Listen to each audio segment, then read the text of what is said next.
Welcome to APCUG's Wednesday workshops, where we get together in the middle of the week to learn more about technology. Today, we have one of my favorite presenters back with us again today, talking about something that's very secure, and that's Mark Schulman. He's a Central Florida Computer Society past president, author, speaker. He's a web designer, a teacher, software designer, and he's a technical enthusiast. He has designed software and web applications for businesses from small medical practices to Fortune 500 companies. In addition, Mark speaks on a wide variety of technology issues.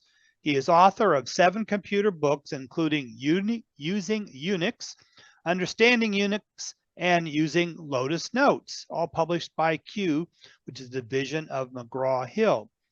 He has taught a wide range of programming courses for major corporations and worked on large software development projects. Mark currently manages the IT department for a small company that does clinical drug trials and computers for small medical practice. VeraCrypt is one of the most popular on-the-fly encryption programs, which enables you to store sensitive data on your PC in an encrypted format, but to access the data normally without having to constantly think about encrypting and decrypting that data. VeraCrypt is based on the older TrueCrypt application, and yes, it's free and open source. Mark will be discussing how to create, use, hide encrypted containers, encrypting your laptop hard drive, your flash drives, caching passwords, and most importantly, backing up your encrypted data. So, Mark, I'm going to turn things over to you. Thanks, John. Thanks, everybody. I'm glad to be with you again. That was a great presentation that preceded me. I'm going to have a hard time beating that, but we'll see if we can at least make it a little interesting. All right, let me share my screen.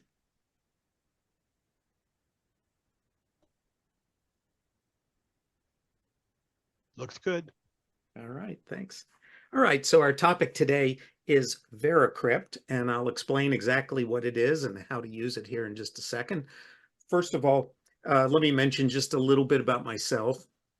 I've been an IT professional for about 45 years, and I have no affiliation with any product. So whenever I do presentations, I'm just describing things that I like and that I use. And VeraCrypt and its predecessor, TrueCrypt, are something that I've been using for a long, long time and don't know how I could get by without it or a similar product.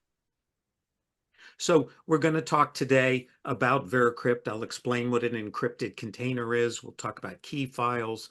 I'll talk about whole disk encryption, and I'll talk about some alternatives to VeraCrypt and why I like VeraCrypt better.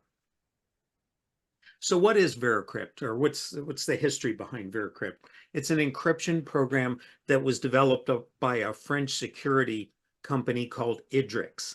And they developed it because they needed something to do this, and they had already produced several free utilities, and so VeraCrypt just became another one of their free utilities. It's based on a much older product called TrueCrypt, and VeraCrypt is open source and it's free. And they have said that it will always be free. So the idea, or the base of the code, started out as a product called TrueCrypt, which was initially released in 2004 by a bunch of anonymous developers. And they later called themselves the TrueCrypt Foundation. But I never realized until about 10 years after I started using TrueCrypt that nobody knew who the developers were. They were truly anonymous. And TrueCrypt was so widely used for so many important things that it was kind of startling to realize that nobody actually knew who these people were and where this software was coming from. In 2012, they released the last version of TrueCrypt, although at the time nobody knew it was going to be the last version of TrueCrypt. In 2013, Idrix took the software for TrueCrypt, or the source for TrueCrypt, and wrote what they thought was an improved version of it called VeraCrypt. And then in 2004, TrueCrypt shut down support of TrueCrypt, the TrueCrypt Foundation shut down, and nobody ever really knew why they had done that. And there are all kinds of conspiracy theorists and theories about it. And again, nobody knows because nobody knows who the developers are. And also in that year, 2014, TrueCrypt was also grabbed by another company called CipherShed, and they released a similar product, but they've since gone out of business. So VeraCrypt is the only one that remains of these. And if you looked at a screenshot of TrueCrypt and VeraCrypt side by side, you could be forgiven for hardly being able to tell the difference. And in fact, the only difference between the two pieces of software that's immediately apparent is just the logos of the two companies. And so the VC is what tells you that it's actually VeraCrypt. All right, so what is VeraCrypt? What can you do with it? That's the really important point. So we're going to start off by talking about encrypted containers. So what an encrypted container is it's an area of a disk or either a built-in hard drive or an external hard drive or a flash drive that is encrypted. So containers enable you to create essentially a virtual drive in which all of the files in that thing are encrypted. And I'll show you why that's important in just a second. So you might use it if you want an area of your disk to contain especially sensitive information and you're worried that somebody might be able to get at it. You can use it for flash drives that you're worried about losing. And I'll give you some real life uses of it that I actually use it for. So we use VeraCrypt at my work. As John mentioned, I work for a medical company and we handle a lot of medical records. And we need to be sure that we back these up.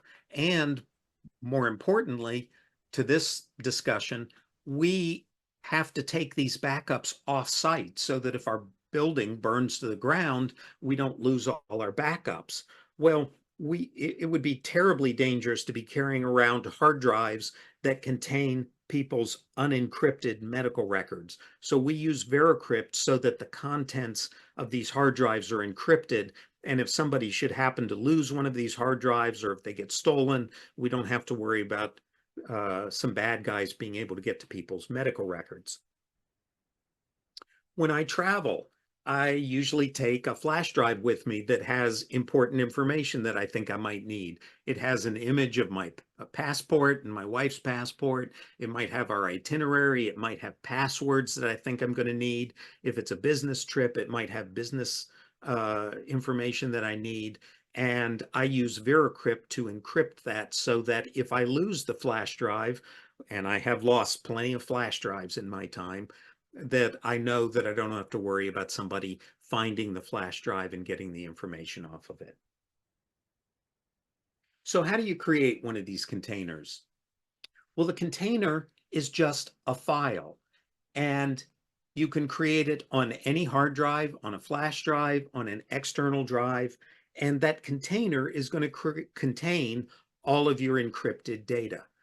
And you can make it any size you want, including very big. So if you've got a 4 terabyte hard drive, you can create a 4 terabyte VeraCrypt container, and everything you put in that container will be encrypted.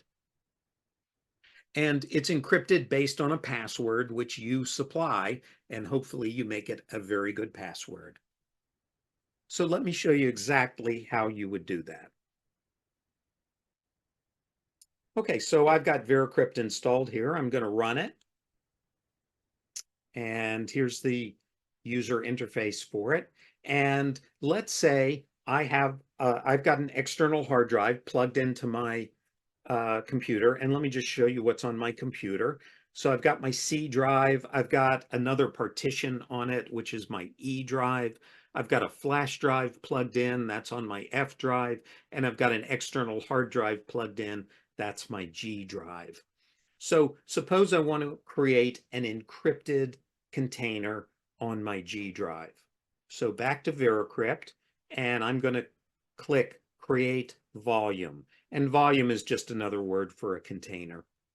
So I'm going to click Create Volume, And it asks me some details. And the nice thing about this is some of the details it's going to ask get pretty technical, but I can just accept the default. So I want to create an encrypted file container. So just take the default. It asks me if I want a standard or a hidden VeraCrypt volume. We're going to talk about hidden shortly, but typically you'll select standard. And then it says, where do you want to put it? Well, I'm going to say I want to put it on my external hard drive, my G drive, and I want to call it my secret stuff. And that's it. And I click next. Now it asks me about the encryption algorithm. And this is the really technical information. And if you know anything about encryption algorithms, I'm very happy for you. But fortunately, the really smart thing to do here is just click next. It's already picked the best options. Then it asks, how big would you like for this container to be? So I have to have some idea of how much data I might want to stick in it. Let's say I think I might have 30 megabytes of information I want to stick in it, 30 megabytes of files. And you notice you can get into gigabytes, you can get into terabytes. In real life, just about every container I've ever created was gigabytes in size. So if I had a 8 gigabyte flash drive, I might create a 4 gigabyte container that uses half of it. But I want this to go really fast, so I'm going to keep the container small. We'll make it 30 megabytes. Actually, I'll make it 50. Okay, and then it wants to know what password I would like to use. And I'm going to pick a really good password. And it makes you type it twice. And then I click next. Now I used a short password, so it's just going to warn me, do you really want to use a short password? Yes, I do. And then it does something interesting. It wants me to move the mouse around until this bar down here turns green. And what it's doing is it's generating random information or random numbers. And so I'm just going to move my mouse around until it turns green. And there it goes. And then I'm going to hit format and it creates the container. And that's it. So let's look on my G drive and see what's there. So my G drive is just as it was, but I now have a file called my secret stuff. Now that's a really bad name for an encrypted vault because you don't want to give away to people that there's sensitive information in here. But nonetheless, that's what I used. If I look at the size of this, it's 50 megabytes, which is exactly what I said I wanted. Now it's just a file. If I couldn't open it with any kind of program that Windows normally would contain. It's not an image. It's not a video, nothing like that. But what I can now do, okay, so we've created it. What do we do with it now?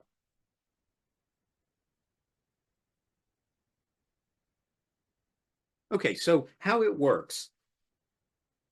So you start off by creating a VeraCrypt container. I've done that.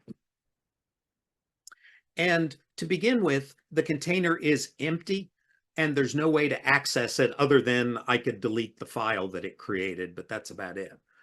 So what you do to use the container is you mount it and you have to enter the password that you entered when you created the container.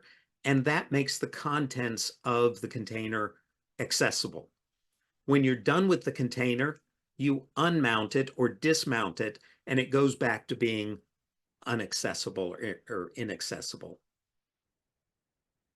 So to summarize, everything in the container is encrypted. The encryption and decryption happens behind your back. So when you put a file in the container, it gets encrypted. When you read it, it becomes decrypted, and all of that happens behind your back. And this is what's known as OTF encryption, or on the fly. And the data is only accessible when the container is mounted. So let's take a look at what that looks like. So I've got my container. It's 50 megabytes in size. So I'm going to go into to access it. I'm going to go into VeraCrypt, and I have to pick a drive letter. and these are all the drive letters that are available. So I'll pick N. Why not? N. And then I select the file that is my container. So I'm going to go to my G drive and select that file, and then I click Mount. And it says, okay, what's the password? And I type in the password, and it chugs for a minute.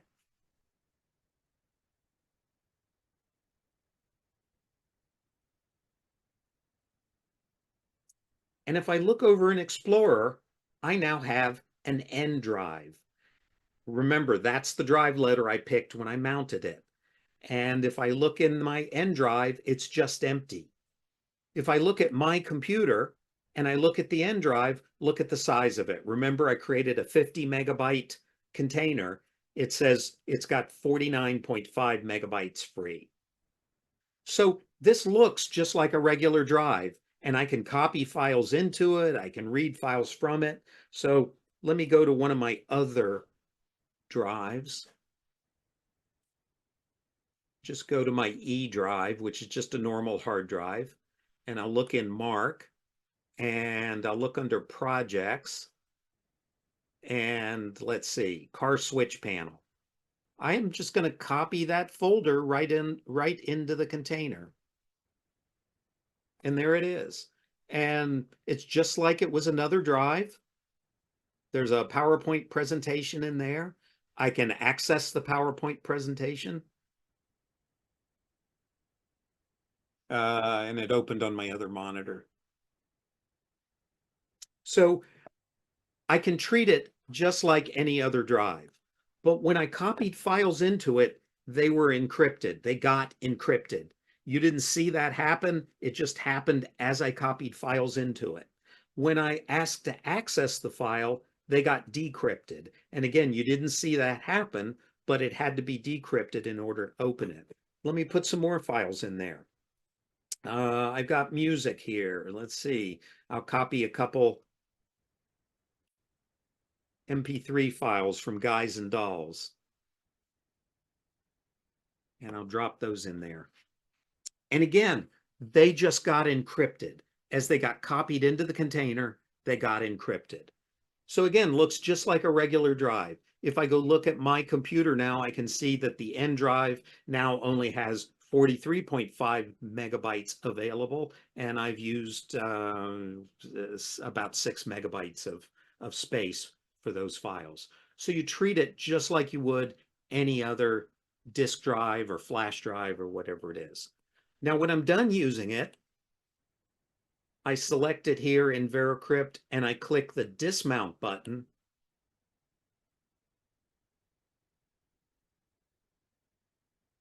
And my N drive is now gone.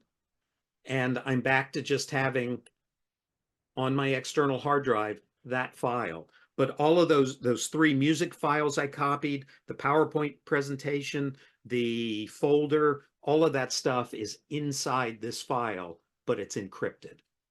If I want to access it again, I select the file. This time, just for fun, we'll call it the K drive. I click Mount. I put in the password. It chugs for a minute.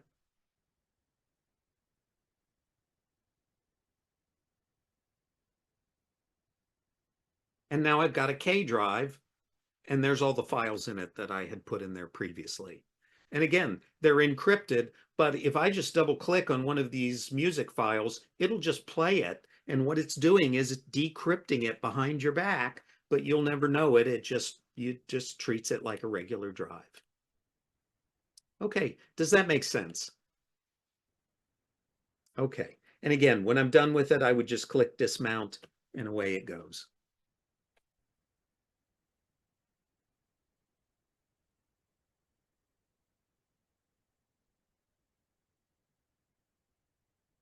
Okay, so keeping a vault inconspicuous or keeping a container inconspicuous. Sorry, I'm calling this, they call it a volume sometimes, they call it a container sometimes. On some of these slides, it's called a vault. It's all the same thing.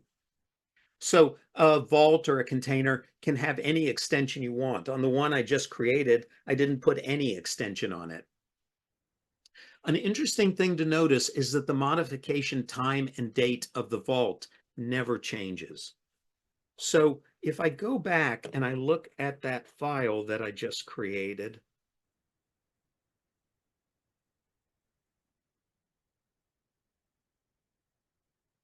notice that the time that the vault was last modified was today at 1:35 p.m. Eastern time. That was the time that I created it.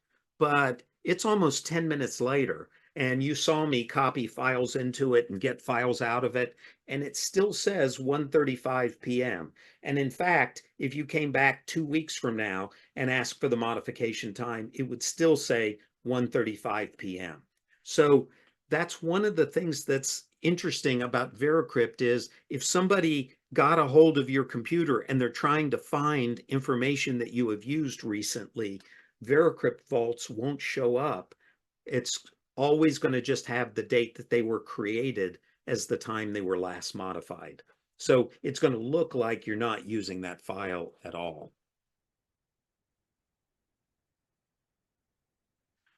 Okay, so again, they can be any extension you want. So you could put as they did here, you could put an MPG extension on a VeraCrypt container. You could put a .wav, a .img, any extension you want, or no extension. VeraCrypt doesn't care. So if this external hard drive that I'm working with were to get stolen, and somebody were to look on the external hard drive and they see that file called my secret stuff or whatever I called it, they're not able to tell that any specific file either is or is not a VeraCrypt container. So there's nothing about a file that says, hey, this is a VeraCrypt container. They can't tell when the container was last accessed. They can't tell what's in the container. And they can't tell how much of the container is used. So if bad guys see that file, there's nothing about it that tells them that this is a VeraCrypt container. And even if they knew it was a VeraCrypt container, they can't get any information out of it. They can't tell what's in it. They can't tell how it's used. They can't tell anything about it unless they know it's a VeraCrypt container and they have the password. Now, the interesting thing is this file right here looks for all the world like a video file because I put an MP4 extension on it, but it is also a VeraCrypt container. I just put a MP4 extension on it, and somebody seeing it would just think, oh, that's a video file of a movie, but it's not.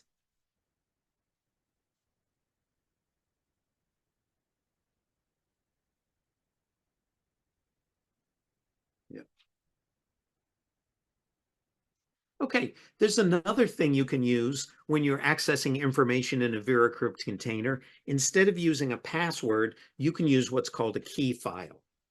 And what a key file enables you to do is to unlock a VeraCrypt container using a file that you have instead of using a password. So let me show you how that would work. I've got a flash drive over here, and it is just a photo of a Falcon 9 launch. And it's just an ordinary photo, but I'm going to use it as my key file. So I'm going to create on my G drive another VeraCrypt container. You can create as many as you want. And I'm going to put it here, and I'm going to call it just stuff.img. Why not? And skip all this. We'll make it 100 megabytes again. But this time, when it asks me for a password, I'm not going to put in a password. I'm going to check the box that says use key files, and then I'm going to click the button that says key files, and I'm going to add that photo of the Falcon 9 launch. So no password, but I selected that file. And same as before, move the mouse around till the bar turns green.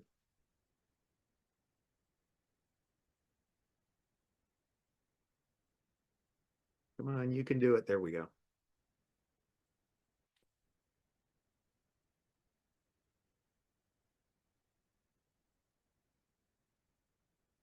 Okay, and the reason that this is useful is because I can now pull out that flash drive, and that flash drive is now the key to opening this VeraCrypt vault, or this VeraCrypt container. So if I want to open that VeraCrypt container, that one right there, I would go into VeraCrypt and I would say, okay, I want that to be my P drive, and I would select the file.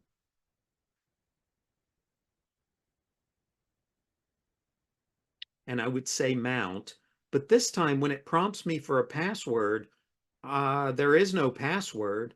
I'm going to select key files and go back and select that photo of the Falcon 9 launch. And that photo is essentially my password. And it chugs for a second.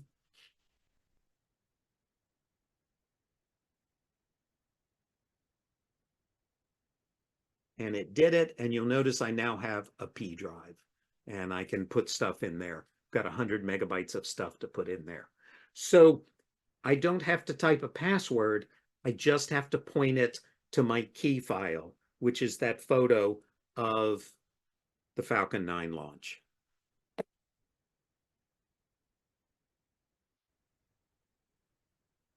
So key files enable you to use a file as the key rather than a password. And it can be any file you want. So what you have to remember is not what the password is, but what file did you use? And you have to have a copy of that file. What's nice about that is that if I have a key file, I don't have to worry about somebody guessing the password, because if somebody were to get my external hard drive and tried to open that VeraCrypt container, they can guess passwords all day long. If they don't have a copy of the file that I used as a key file, they will not be able to get into it. So I really like the idea of key files.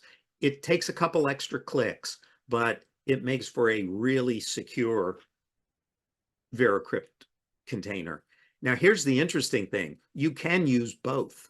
You can have a VeraCrypt container that not only has a password on it, but also uses a key file. So in order to open it, you have to not only type the password, but you then have to select the appropriate file as the key file. And so that makes for it, then it's essentially two-factor authentication, because you have to know something, the password, and you have to have something, the key file.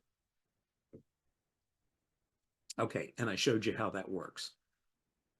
Important things about the key file. First of all, be careful not to lose the file. If you lose the file, you can't get back into the vault.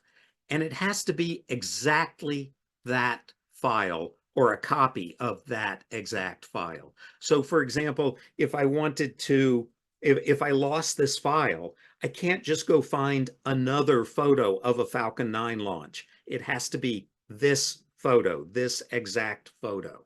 So people get a little confused about that. They'll have a MP3 file of the Beatles yesterday, and they'll use that as their key file, and they'll lose it. And so they'll just go to the internet and download another recording of the Beatles doing yesterday. Well, it is not exactly the same file. It's not going to be bit for bit the same file, most likely, so it won't work.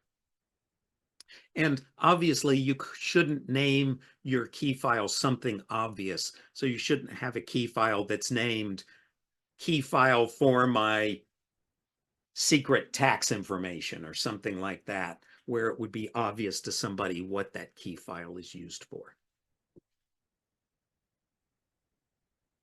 A couple odds and ends about VeraCrypt. First thing is creating a traveler flash drive. So when I go on a trip, I want to be able to bring VeraCrypt with me. And if I'm visiting somebody that has a computer, I might want to be able to read, to be able to mount my VeraCrypt container on their computer and be able to get information about it. But what if they don't have VeraCrypt? Well, this is the solution to that. So again, I've got a flash drive here. It's my drive F. So I can go into VeraCrypt and go to Tools and click Traveler Disk Setup. And it asks me, what would you like to use? I want to use my flash drive and click Create. And it'll chug for a second.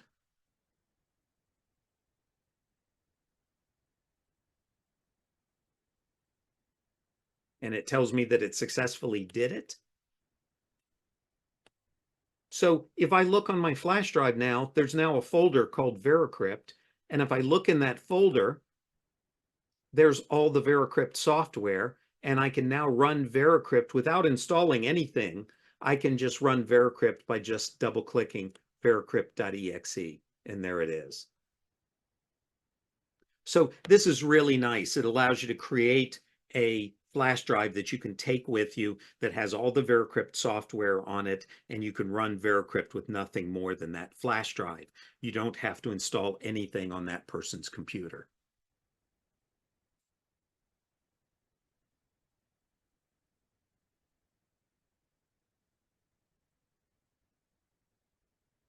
And the last thing I'd like to show you is something called a hidden volume.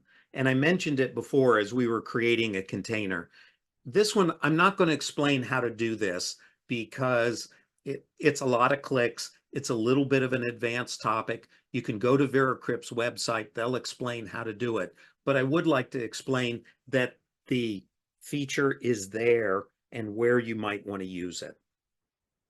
So what this is used for is when you're trying to hide the fact that certain data is inside a VeraCrypt container. And it typically is used in situations where you might be dealing with some real bad guys that have a lot of power over you. And let me give you a specific example. I had a friend who did missionary work, and he would often travel to countries where that was not allowed and you could get thrown in jail for it. He needed to take data with him, and he needed to be very, very certain that as he was going through customs, if they examined his laptop, nobody was going to be able to find the data that he was taking with them, and he could actually get arrested for that. So the answer could be a hidden VeraCrypt container.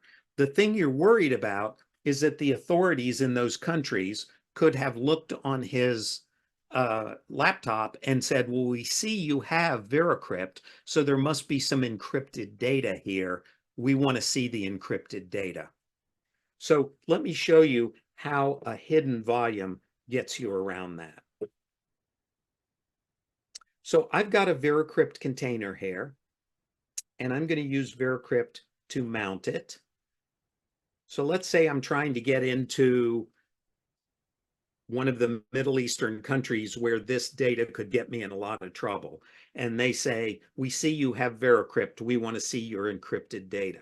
So I could say, okay, well, I'm going to mount it as my K drive, and I'll select,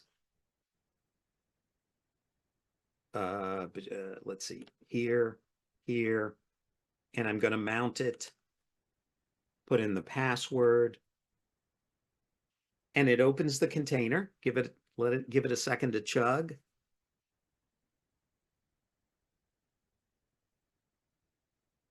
Okay, and I now have a K drive, and I can show the authorities, okay, here's my files. I've got, this has to do with my work, I might say, and there's a business plan there and a cash flow spreadsheet and some information on space communications, and that's what's in there. Then they can see that's all that's in there. but I'm going to dismount it. And when nobody else is around, I could mount it again, but this time I'm going to use a different password.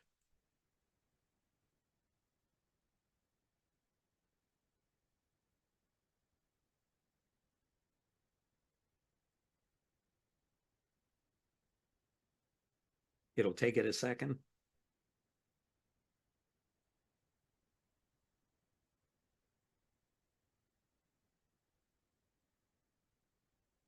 Okay, this is like watching paint dry. Sorry. There we go. So it was the same VeraCrypt container. I just used a different password. And now when I look in it, there's battle plans in it. It's a completely different set of files. And so that's what a hidden container allows you to do. It allows you to use one password on a VeraCrypt container and you get one set of files. Use a different password, you get an entirely different set of files. Now, obviously, the container has to be large enough to hold both sets of files, but that's why they call it a hidden container. It allows you to mount a VeraCrypt container, let somebody look at the files in it, and they actually don't see all the files in it.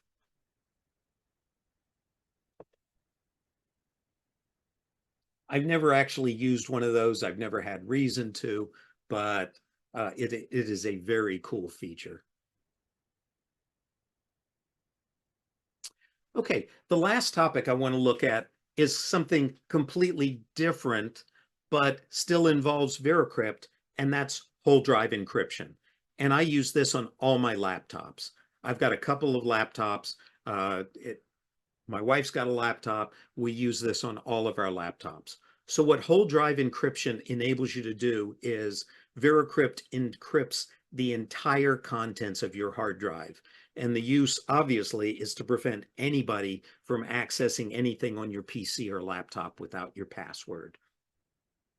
And I have a quick story for you along these lines. So I'd agreed to meet a friend for dinner at a local Subway. And they had outdoor seating just like this. This isn't actually a picture of the place where we ate, but it looked just like this. And it was a hot Florida summer afternoon. I didn't want to leave my laptop bag in the car, so I brought it with me. I put it on the seat next to me, and we had a very nice dinner. When we were done, I was so engaged in the conversation that I just got up and walked away and left the laptop sitting on a public sidewalk, just like this one, just sitting there.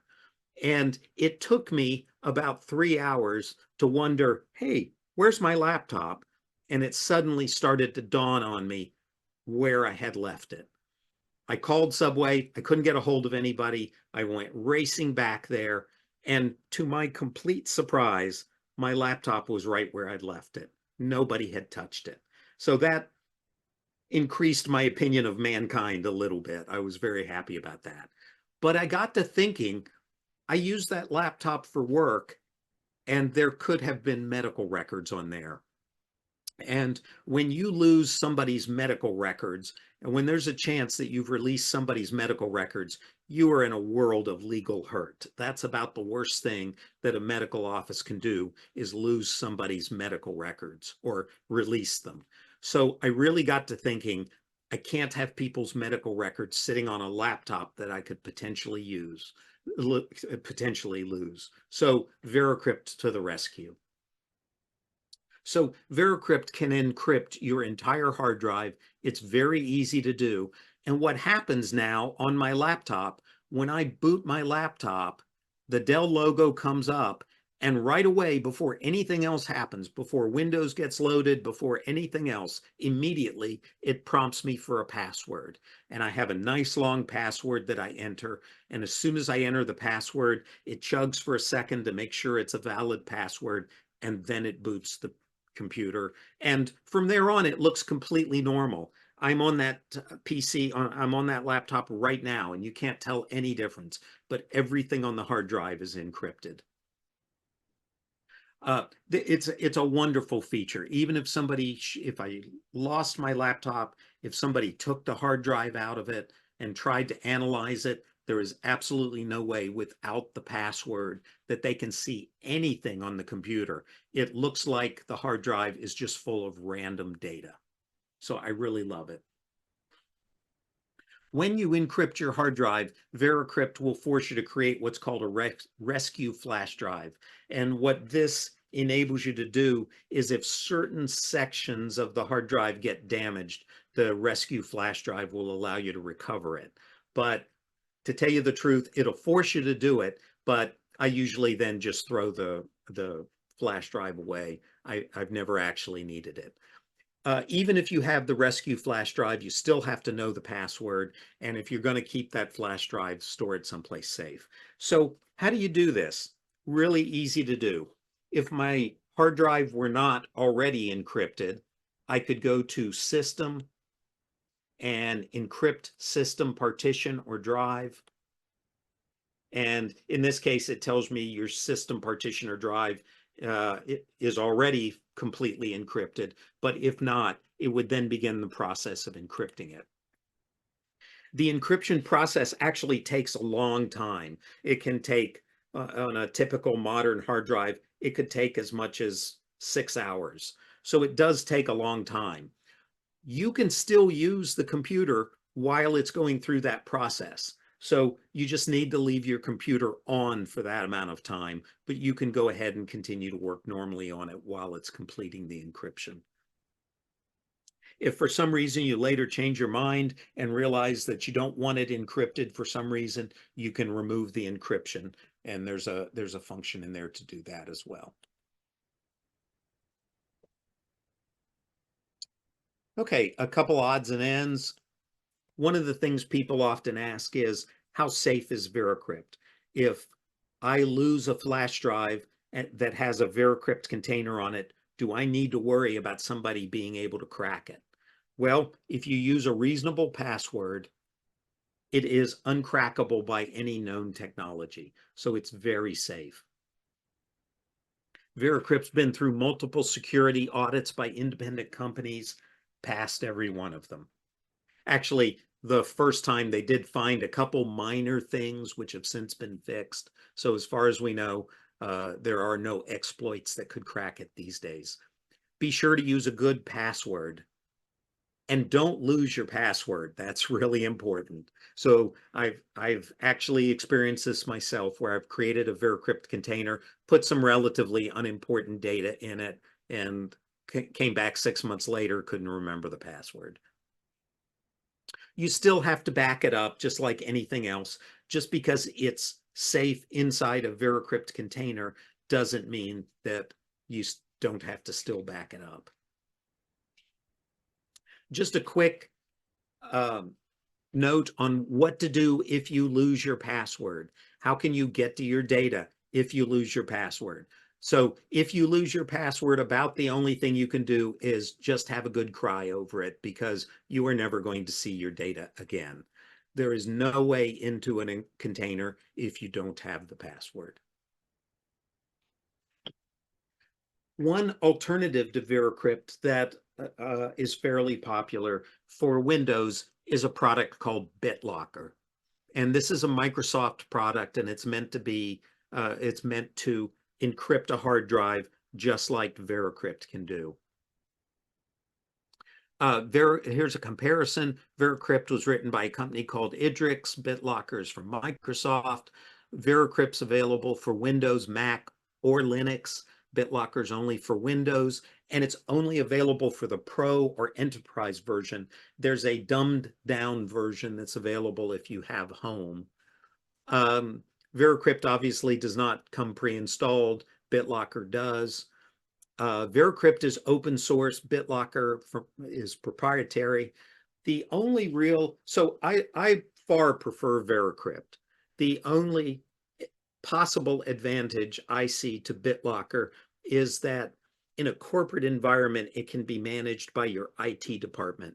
So if you forget your password and you're in a corporate environment, your corporate IT people can manage to get into it even if you've forgotten your password. With VeraCrypt, if you forget your password, you're never going to be able to get inside of it.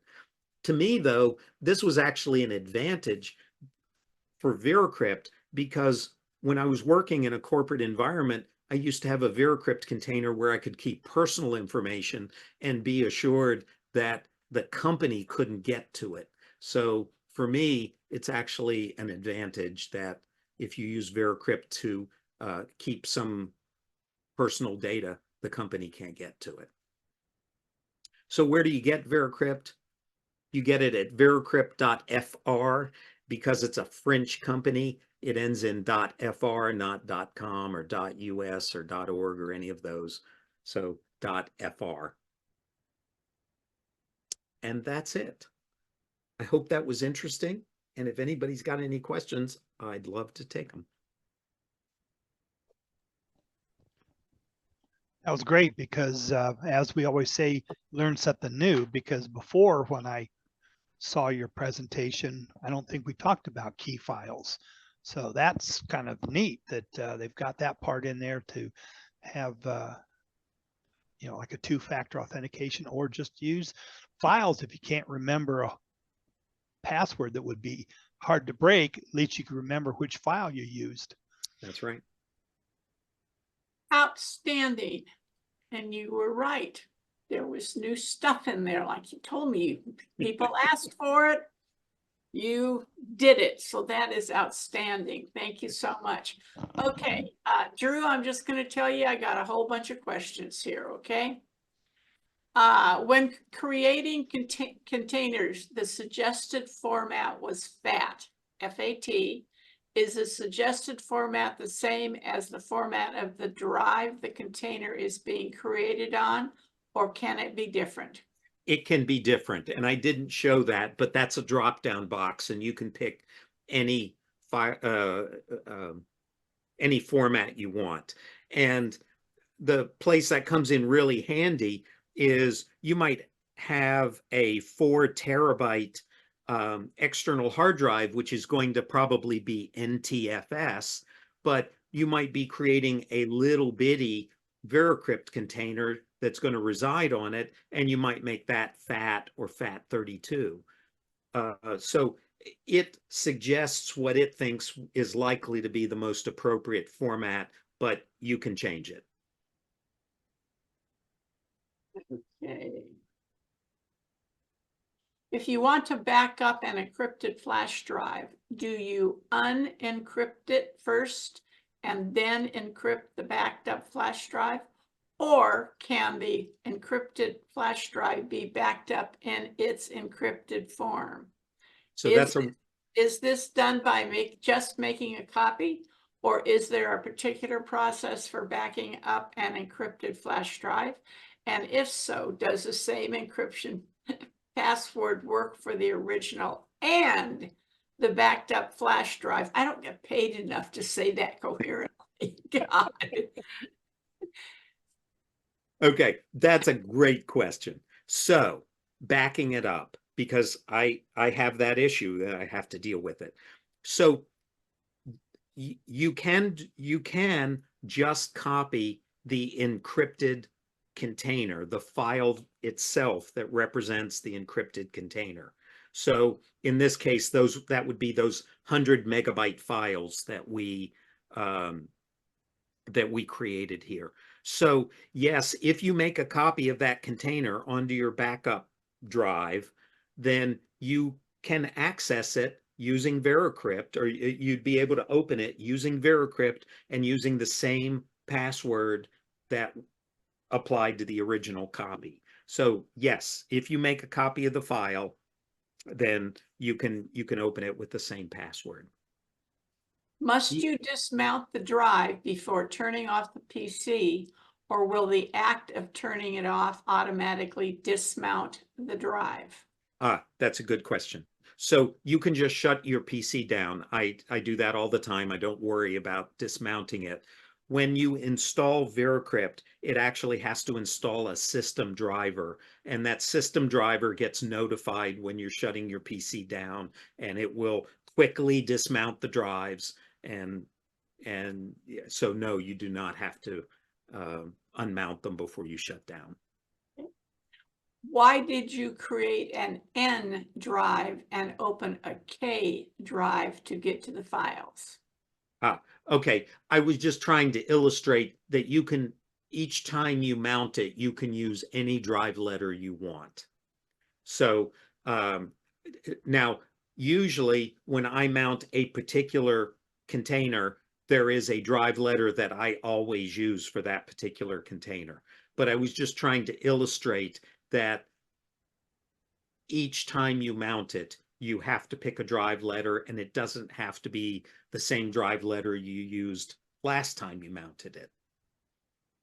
If your encrypted drive was stolen, could anyone use this same encrypted software to unencrypt? Not unless they know the password, or if you used a key file, not unless they have the key file and know what the key file is. So as long as they don't know the password or they don't have the key file, if that's what you used, it is absolutely safe. Now they could try guessing the password. So obviously all the same password rules that you've always abided by still apply. Don't use your kids' birth dates. Don't use the name of your street. Don't use your middle name. All of that still applies. But if you've picked a good password, they will never get in it. What happens if you accidentally delete the photo of Falcon 9 launch, thinking it was just a picture you no longer needed? If that was your key file, and if you cannot find the same exact photo online someplace, bit for bit, the same photo, you will never get into that container. So that is a real danger you have to be careful of. Do not delete the key file. Does VeraCrypt website give detailed instructions for the things you were showing? Yes, they have tutorials on everything I've shown you. And VeraCrypt comes with help files, which I think is the same information. I'm not sure. So, and of course, you can always go to YouTube and you can say, type in create VeraCrypt container, and you'll get a million videos that will show you just exactly what I've shown you. So yes, there's very good help out there. VeraCrypt is very popular. You will not have any trouble finding information on how to use it. Cool. And you answered this, but is TrueCrypt still a safe program? I have a copy of the original software before it was discontinued. Yes. So the only vulnerability that was ever found in TrueCrypt was the fact that when you enter a password, VeraCrypt kept the password in the computer's memory. What would have to happen for that to actually bite you is if somebody came into your house and managed to get the memory out of your computer without ever losing power to that memory and went and rummaged through that memory, they might be able to find the password. And I don't know if you realize how far-fetched and virtually impossible what I just described was. So for all practical purposes, there's no problem with using the last version of TrueCrypt. Make sure it's 7.1a. And if you do that, it's still considered a safe program. 7.1a. Yep. Okay. Can you send someone a VeraCrypt container? And if they have VeraCrypt and the password or key file, can they open it? Is it Yes. legal to take a VeraCrypt disk with the software out of the country? Oh, I'm sorry. What was the last one? Is it legal to take a VeraCrypt disk with the software out of the country? It used to not be. Funny you mentioned that. It used to be that exporting encryption software was illegal. Other than in certain circumstances. However, as far as I know, that law has been repealed. Every time I've gone out of the country, I've taken a copy of VeraCrypt with me, never had a problem, and I think it's legal now. So I think the answer is yes.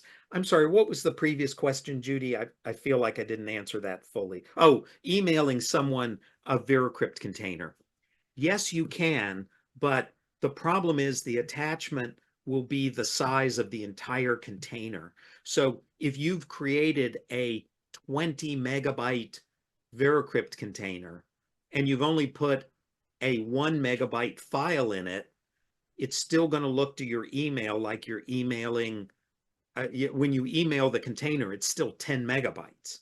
So it's generally not a real efficient way to exchange encrypted information with people, but it is possible. And yes, if they have the password, they'll be able to open it.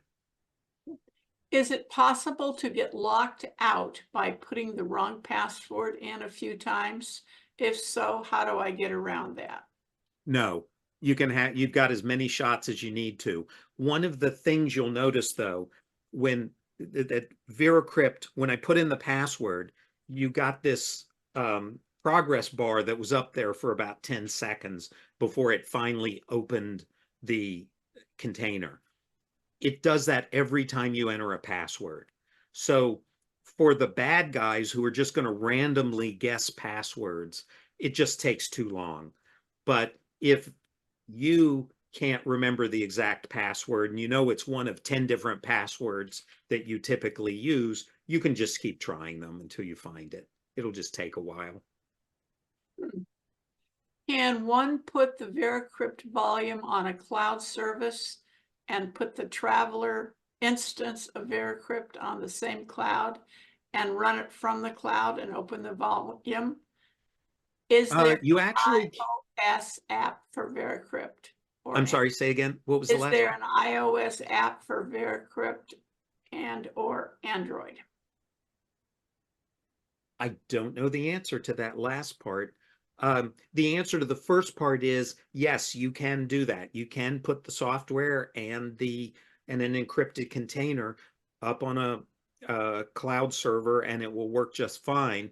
I've never run VeraCrypt off a cloud service, but I have put a VeraCrypt container in Dropbox and used it, and it works just fine.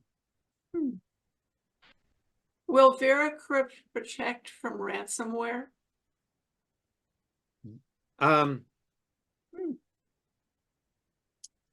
So if ransomware, so VeraCrypt would keep the ransomware from encrypting the stuff inside the container, but it could still mess up the container itself.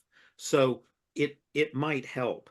One of the things I've used VeraCrypt for is to protect me from software getting infected by a virus. So it's a little bit different, but if I put my copy of Office in a VeraCrypt container, for example, and it's not mounted, then if a virus went through my computer and tried to encrypt all my executable installation programs, if it's inside a VeraCrypt container, it's not going to see it. It's not going to be able to infect it. So the only thing a virus could do is just delete the whole container. So assuming it doesn't do that, I know that if I later get my system cleaned off and I then mount the VeraCrypt container, I know that nothing inside of it could possibly have been touched. Does that help? If you look at properties, will it still hide the size of these hidden files from the display unless they are smart enough and want to add up the bytes used for the one password protected set of files and match it against the total bytes used on the device? This is for the hidden container, Yeah. I assume. There is no way for somebody to tell that a VeraCrypt container contains a hidden container. So if they look at it, it's going to look like, suppose you had a 10 megabyte container and you put a 5 megabyte hidden container in it. There is no way for them to tell that those 5 megabytes are used by a hidden container. So I'm trying to decide how technical to get, and I've decided I'm not going to. If anybody wants to contact me, I'll be glad to explain how that works and why it is the case. But if you give somebody the password to the container, but not to the hidden container, there is nothing they can do to see that there's a hidden container there. John, would you close the chat box, please? I have 4 more questions and then we'll open it up.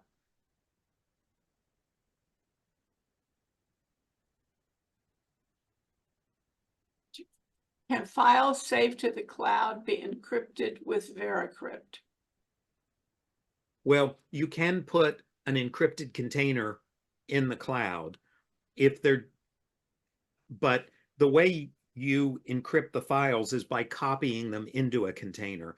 So if you already have the files on the cloud and now you want to encrypt it, you would have to create a container and then copy the files into the container and then delete the originals. And the problem with a lot of the cloud services is that they do you the favor of keeping copies of files you've deleted. So if the files had ever existed in a cloud service outside of a VeraCrypt container, I would be a little nervous that they were still out there. Okay, Pam, you might need to explain this. What can be used or to do for security if you have memory issues? Is that our memory issues or your computer's memory issues? Oh, I assume they're talking about your memory issues. Yeah, I've thought about this. As I've gotten older, I've worried about what if I forget a password? And just because my memory is not what it used to be, I assume that's what we're asking. Okay. So I have a habit that I've developed. I have a close friend that I trust explicitly, and he was the best man at our wedding. And if this guy ever betrayed me, I would have lots worse problems than somebody getting at files that I don't want them to. So every New Year's Day, when there's not usually anything going on except football games, I make a complete list of all my passwords and I give him a copy, and he encrypts them with his password. And so I know if I ever forget it, or if something happens to me and my kids need my password list, everybody around me knows you go to him and he'll have the password list. And that's how I solve my memory issues.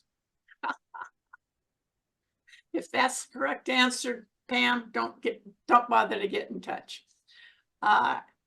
Can VeraCrypt run on a drive fully encrypted by BitLocker? BitLocker can't. The answer is yes. So if your hard drive is encrypted with BitLocker, you can still install VeraCrypt and you can create encrypted containers. So it'll be doubly encrypted, once by VeraCrypt, once by BitLocker. Hey, Sandy, I bet the government uses BitLocker. We have an answer to VeraCrypt on Android iOS. They have no plans to develop. There are some third-party apps, but none are endorsed by VeraCrypt. Okay, thanks for that. Chat box is finished. So ready to let Drew King ask his question or make his comment, Mr. Kennedy? Okay. My question is more of a question, sort of additional comment. I used TrueCrypt and then I migrated to VeraCrypt. And since then, I have migrated yet again to a program that you're probably, some of you may be familiar with, called Cryptomator. And the way that Cryptomator differs from VeraCrypt is it has full support for iOS, Android, Mac, Windows, and Linux with the same graphical user interface on all devices. The second thing is the vaults that it creates are dynamic in size. You don't have to pre-size your vault. So I create a vault on my Microsoft OneDrive. I don't have to say it's 30 megabytes or 3 gigabytes or 10 gigabytes. I just fill it up and it grows as necessary. The program does things similarly with regard to creating a password for the vault, and you mount the vault either on a drive letter, or you can also mount it to a folder. And it has the option to create a recovery key.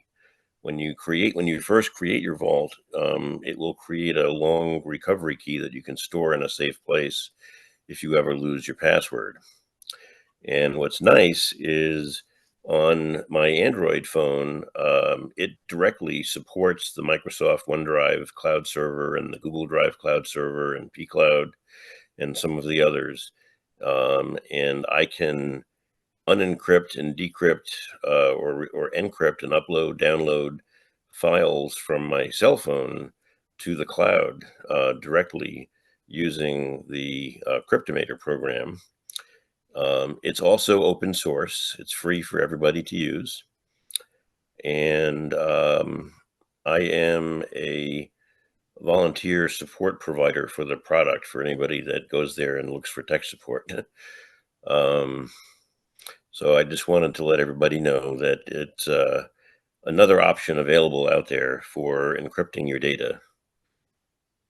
And the Cool. name again? Your presentation.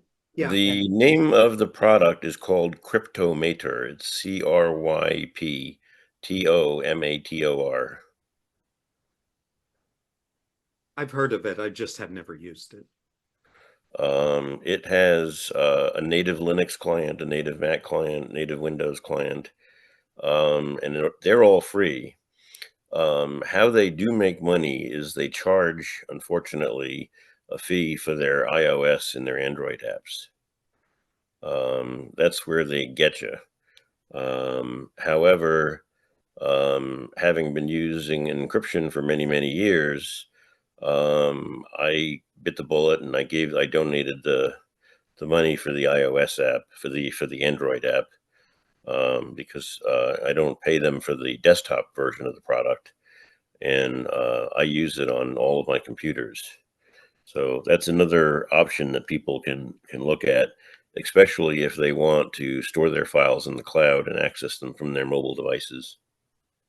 Cool, thank you. Chris Taylor.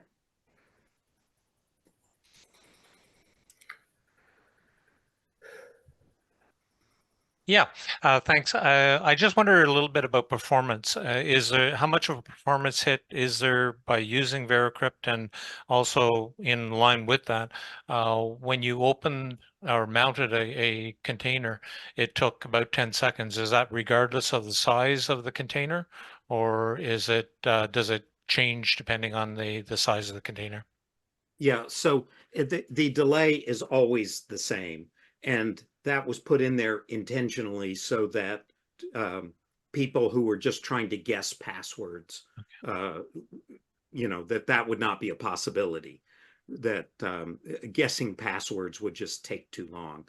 So I'm sorry, what was the other part of you speaking of It's memory?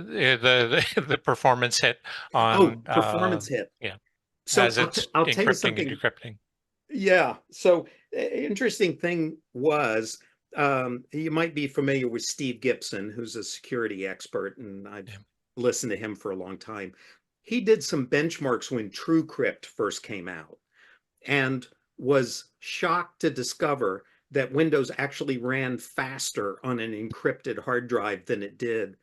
And it turned out that the TrueCrypt developers had done a better job on their disk drivers than Microsoft had. So it actually improved performance. The algorithm that VeraCrypt and TrueCrypt in the past used is AES, which was specifically designed to be extremely fast. And a lot of hardware today comes with native hardware that knows how to do this encryption.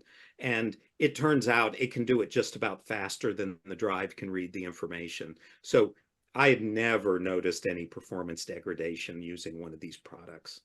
Great, thanks. Cool, thank you. Andy Kerrigan.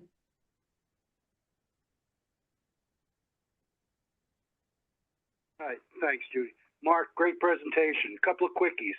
on your VeraCrypt interface, it looked like your G drive wasn't visible either time. You had the drives to select there, and it looked like it wasn't up there. I don't know, minor thing. Maybe it was because it was already used, but there were other drives that were showing. Oh, so what it is supposed to do in the drive list, and I just looked, and the G drive is not there. The list of drive letters are the drives that are available or are not already being used by VeraCrypt. So I wouldn't, I just took a peek. The F drive, which was my flash drive, was not there. The G drive, which was the external hard drive, was not there. If I were to unplug the flash drive, which is on drive F, then F would suddenly appear as a letter to be that But was available. Wasn't the C there? You had a couple up the top that were in use. Yes, because I use whole drive encryption, so VeraCrypt is actually managing those drives, and so Okay. it shows the partition that VeraCrypt has mounted. Okay, I didn't know if something had to be refreshed. A couple of other quickies. Do you have any experience using it cross-platform? For instance, creating it on a Windows machine and using that same encrypted drive on a Linux box or a Mac? That's a good question. I don't. I've read about it in some forum articles. I actually will have to try that. I run Linux on one of my computers. I don't happen to use VeraCrypt on it though, but I'll have to give that a shot. The files are supposed to be compatible. So Yeah, as long as you use a file system that both systems can recognize, it's supposed to work. Right. Okay, and final, well, two other quickies. When you were talking about backups, how does it affect if the container itself is not modified? You created it and put files on it, and the modified time was still 10 minutes earlier when the time that you had created the container. What about if you're doing incremental backups and it's looking for something that has changed from the last time it was backed up? If I'm understanding you, if you create a file on the 24th and you put 87 different files on it, on the 25th when you go in there, it's still going to have the same date. You're right. So a couple of things. When I do my backups, I actually mount the container and back up the files themselves. I don't try to back up the whole container as a single unit. If you did want to back up the whole container in its encrypted form, when you create the container, there is actually an option, and I glossed over it, but there was an option on the screen to actually update the modification time on that file as you put new stuff in it. So if you knew you wanted to back it up and that you wanted to back up the whole container, you could uncheck that box that says don't update the modification time, and it would actually show the last time you did something with the container. Okay, thank you. And last quickie, any experience using anything at the command line under, bash command line, scripting, or Windows batch files? Yes, I do. So VeraCrypt has a command line, and I actually have written, particularly at work, when our backups are automated, and it runs a script that issues a VeraCrypt command to mount the container, and then it does the backup, and then it runs another script that unmounts it. So yeah, everything you can do in VeraCrypt, you can do from the command line. Great, thank you very much. Sure. Mark, are containers what we called folders back in the day?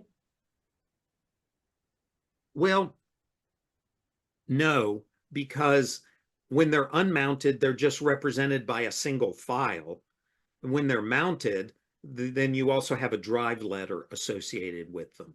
So I wouldn't call them a folder, no. What could they be compared to from back in the day? An external hard drive is what I would compare them to, because they get a drive letter just like an external hard drive. Yeah, it's like a zip file. Yeah. Thank you. Okay, got it. I'm just trying to get, my head around it here so I can compare it to something that I know something about. Yeah. Joel, you're on. Okay, one thing that hadn't been mentioned, eventually you're going to get rid of every computer you have. Computers these days have humongous hard drives, terabytes. You want to get rid of any sensitive data that's on there. If you have to do a secure erase on a mechanical hard drive, it may literally take you 24 to 48 hours if it's 2 or 3 terabytes. If it's encrypted, you don't need to do anything. If it's got a secure password, just leave the data on it. Nobody will be able to read it. That's exactly right. Or you could hit it with a hammer. Well, you got to hit all the hard sometimes. They're pretty sturdy devices. I know, but I have one daughter that's that. Okay, she's my business daughter. Another interesting thing I might just add about BitLocker. BitLocker actually has some tie-ins with the hardware, and it's smart enough to tell if things have changed, like the boot program. If you have a dual boot device that has Linux on it and Windows and BitLocker, if you do Linux maintenance, it may do some things in that Linux maintenance that make Windows think somebody has tried to break into the hardware. I got to the place where I was giving a presentation and I couldn't open my Windows system. I had to go out on another computer and go out to the Microsoft website and get the 64-character key that would allow me to type that 64 characters in and finally get my computer to boot in Windows. So BitLocker has got some tricky things that you need to worry about if you have dual boot situations. Yeah. And of course, if you do such things as put your container out on a cloud storage, you got to put the entire container out there every time you change one file in it, which makes that probably not a good thing to do unless you got really fast internet access. And other thing, iPhone has already got encrypted files if you have a PIN.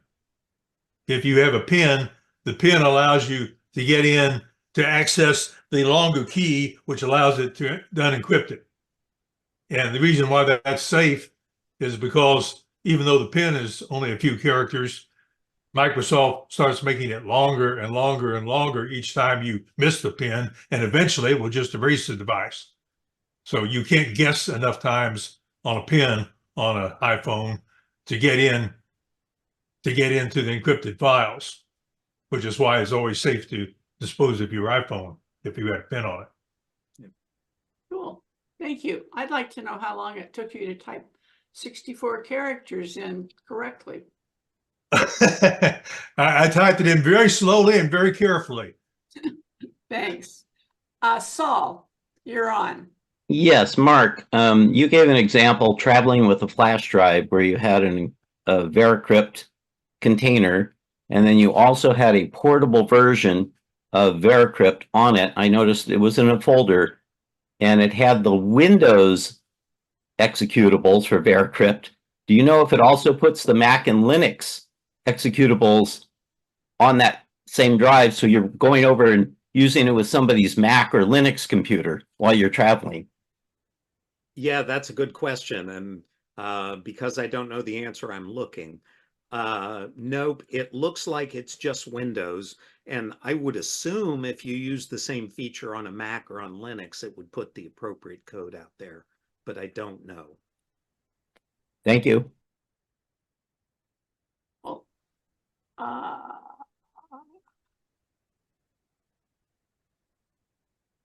Maggie.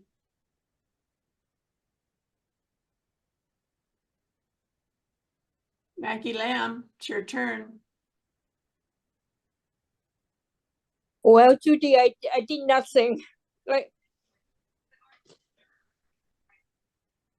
I didn't see your hand up. Oh, that's not me. it's not you. Okay. Pam's got her listening. hand up. Hey, Judy, thank you. You're welcome. Pam. Yes, this is a side note. I was wondering if anybody in any of the computer clubs besides Bill, who is using or presenting categories about chat rooms like MIRC, Internet Relayed Chat.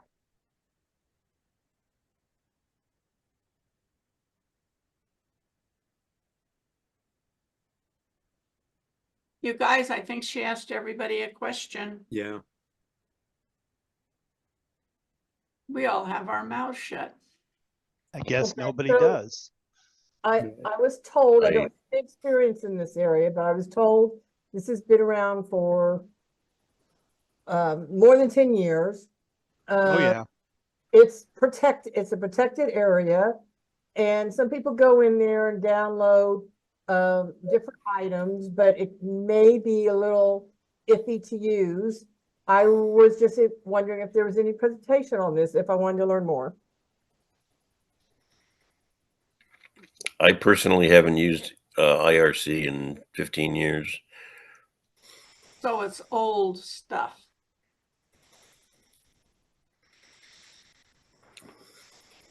Guess not. I know a lot of viruses use it to communicate back to the mothership. Okay, I think we need to ask Bill why you guys are using it. Well, you can download different movies, series, music. That's just part of that was shared with me. Oh, okay. I have John Parisi, Yes. you're on. Can the containers from TrueCrypt and VeraCrypt, last version of TrueCrypt and VeraCrypt, are they interchangeable? Can either program use them? So TrueCrypt can't read a VeraCrypt vault or VeraCrypt container. When you mount a container in VeraCrypt, there is a checkbox that says TrueCrypt mode. And if you check that box, then it can read a TrueCrypt container. But it can't tell that it's a TrueCrypt container unless it tries, and that slows down the mounting process. So they don't do it unless you check the box. Oh, okay. And Steve Parker, you're it from the chat box. Do all the other date properties like date access, date created, date last saved, and so on, do they remain the same? Is the date modified? Yeah, so you're talking about files that are inside the container? Yeah, like Yes. well, not that, but the container itself stayed the same date on the date modified. But does it stay the same date for all the other date properties? Like there's a date last saved and all the others too. Yes, it does. So those none of those change? Correct. So again, when you create it, there's a checkbox that asks if you want that to be true. If you uncheck that box, then it will keep all the dates just like it would with any other file. But if you leave that box checked and it's the default, then Windows will never show that that container was ever again accessed or modified. All the dates remain the same. Cool. Invisible ink. Yeah. Well, you know, you gotta get it down to my level. Anyway, any more questions? Now's your chance. Nope. Going, gone. Hey, Mark, thank you so much and for answering all the questions too. You bet. We all learned a whole bunch of new stuff today.